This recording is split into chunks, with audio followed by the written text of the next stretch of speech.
anlatırız kardeşler. He? Onda bak kameranın ayağa kaldı. Biz ayak Abdülkadir. Cümleten selamünaleyküm. Muhterem basın mensubu arkadaşlar, aziz Doğu Türkistanlı kardeşlerim ve çok kıymetli avukat arkadaşlarım. Biz Doğu Türkistanlılar hiçbir zaman Türk devletinin, Türk milletinin karşısında olmadık. Biz Türk devletinin, Türk milletinin birer ferdiyiz, birer neferiyiz. Biz sizlerin dostuyuz. Doğu Perinçek de asla sizlerin dostunuz olmayacak ve olmadı. Bunu da buradan ifade etmek istiyorum. Şimdi bugün Türkiye Cumhuriyeti Devleti belki uluslararası konjonktürde sıkışmış olabilir. Çaresiz olabilir. Gerçekten Doğu Türkistan konusunu Çin, Türkiye'nin çaresizliğini fırsata dönüştürerek adeta 35 milyon Doğu Türkistanlıya soykırım uyguluyor. Bunu biliyoruz. Türkiye'mizin de bu konuda yüreğinin sızladığını hissediyoruz. Elbette siyasilerimizin hepsi vicdan sahibi, iman sahibi, izan sahibi, adalet sahibi insanlar. Bunu iktidar ve muhalefet olarak böyle görüyoruz. Doğu Türkistan davası Türkiye Cumhuriyeti Devleti'nin tıpkı Kıbrıs gibi milli davasıdır, namusudur.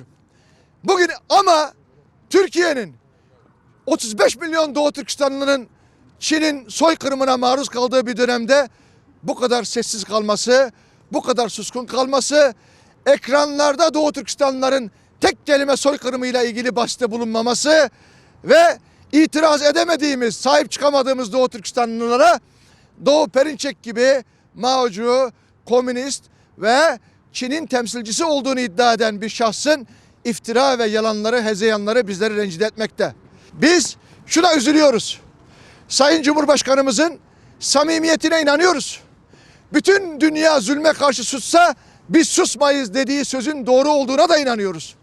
Ama unutulmasın ki bugün dünyadaki bu zulmün firavunu, bu zulmün lideri ve bu zulmün başı ateist, komünist Çin yönetimidir. Eğer biz Doğu Türkistan'da 35 milyon kardeşimizi Çin'in soykırımıyla Batı'nın insafına terk edersek ve sahip çıkamadığımız Doğu Türkistanlılara Amerikancı, CIA'ci, emperyalistlerin uşağı diyerek iftira atarsak ya da iftira atan Perinçek gibi şahıslara eğer ekranlarda biz alabildiğince destek verirsek o zaman ne olur? O zaman zulme karşı durunuz, zulme karşı duramıyorsanız zulmü duyurunuz sözüne de itibar etmemiş oluruz. Zulme rıza zulümdür sözüne maalesef buna uygun hareket etmemiş oluruz ve zalime karşı dilsiz kalan, sessiz kalan dilsiz şeytandır sözüne de maalesef muhatap oluruz.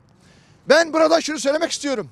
Bizim asla Türkiye Cumhuriyeti Devleti ile, Türk milletiyle hiçbir problemimiz olamaz. Türk devleti bütün mazlumların yegane sığınağıdır. Türk milleti bu şerefli görevi asırlardır üstlenmiştir. Biz dinine, inancına bakmadan İspanyol Engizisyonundan kaçan yüz binlerce Yahudi'yi onun dinine, ırkına bakmadan sahiplenmişiz, kucak açmışız ve onların hayatta kalmasına vesile olmuş Osmanlı gibi bir adil imparatorluğun varisleriyiz. Bugün ne değişti? Ne oluyor ki? Biz Yahudilere sahip çıkabilirken Filistin'de, Mısır'da, Suriye'de, Irak'ta, Libya'da İslam hukuku ve İslam kardeşliği çerçevesinde milyonlarca mazluma sahip çıkabilirken 5 milyon Suriyeli kardeşimize bize yakışır şekilde kucak açıp 50 milyar dolar harcarken niye Doğu Türkistanlıları Çin'in insafına terk ediyoruz? Orası bizim hem dindaşımız hem soydaşımız değil mi? Elbette bu vicdanın ben sayın hükümetimizde başta sayın Cumhurbaşkanımız olmak üzere ve Cumhur İttifakı'nda mutlaka yankı bulacağına inanıyorum. Doğu Perinçek denen şahıs aynı gün şunu söyledi. Türkiye derhal Çin'den özür dilesin. Ben de dedim ki ey Doğu Perinçek, yani burada ben Doğu Türkistanlıları savunmak için değil, Türk devleti ve Türk milletinin izzetini, şerefini, haysiyetini korumak için söyledim. Dedim ki ey Doğu Perinçek, sen vatan haini misin? Niçin Türkiye Çin'den özür dileyecek?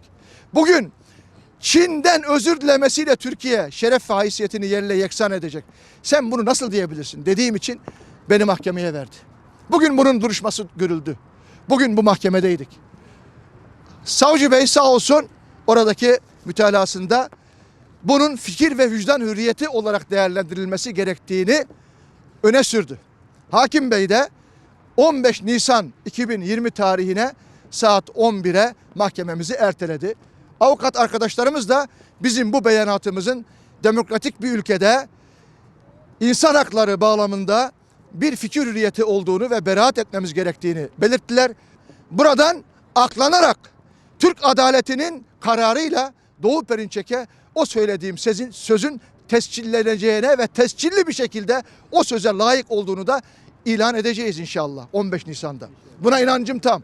Ama buradan ola ki bir siyasi kararla eğer beni suçlu bulurlarsa, beni haklı bulsalar da, suçlu bulsalar da o mahkeme kararı benim milletime, benim evlatlarıma şeref madalyası olarak benden miras kalacaktır. Çünkü ben sadece Doğu Türkistanları değil, Türkiye'yi küçük düşürmeye çalışan, Çin'den özür dilemeye davet eden şahsa karşı mücadelemi verdim ve vereceğim.